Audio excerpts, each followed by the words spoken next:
नमस्कार, मी दीपक पळसुले. संध्याकाळचे 5 वाजता आहेत. महाराष्ट्र लाईव्ह मध्ये आपल्या सगळ्यांचं स्वागत. दिवसभरातल्या सगळ्या महत्त्वाच्या घडामोडींचा घेऊया सविस्तर आढावा.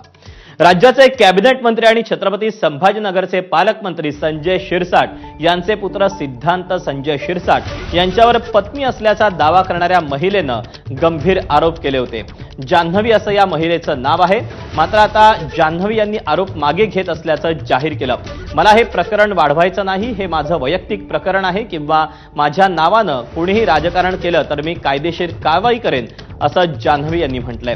तसंच संजय शिरसाट यांच्याविषयी माझी कुठलीही तक्रार नाही, त्यांनी मला कधीच फोन केला नाही, असं देखील त्या म्हणाल्या. मी जे काही हे नोटीस पाठवलेली आहे, मला हा विषय इथेच क्लोज करायचा आहे. मला पुढे कोणावर कारवाई करायचं नाहीये. मला हा विषय इथेच संपवायचा आहे. हा माझा वैयक्तिक पर्सनल मॅटर आहे.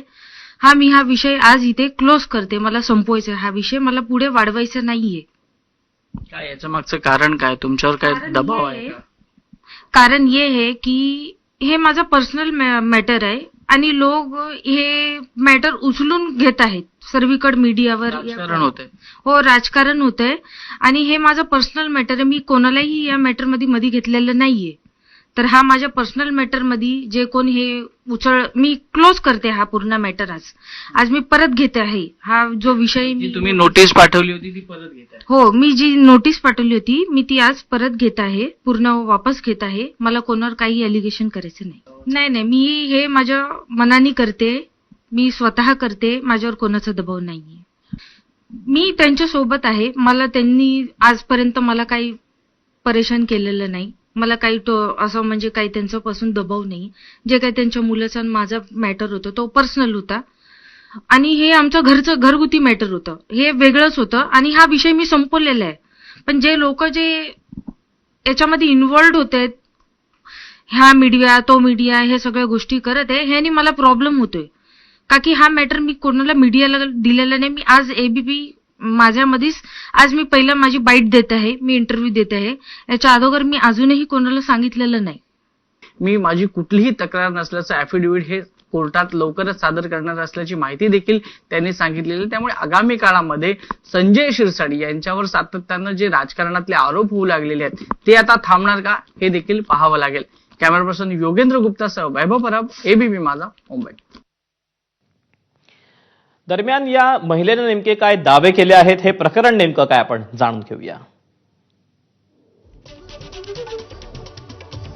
सिद्धांत शिरसाटवर विवाहित महिलेकडून मानसिक शारीरिक छळ, फसवणूक आणि धमकीचा आरोप करण्यात आला.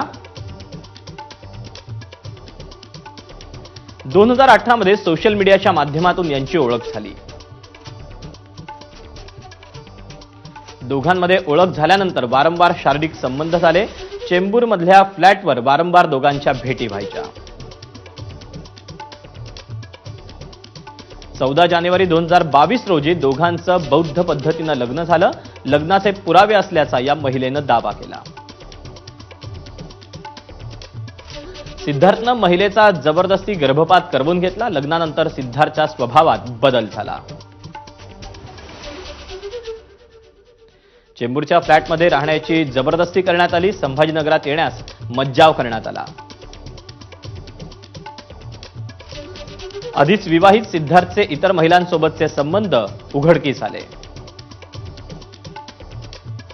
20 डिसेंबर 2024 रोजी शाहूनगर पोलिसात या प्रकरणी तक्रार दाखल करण्यात आली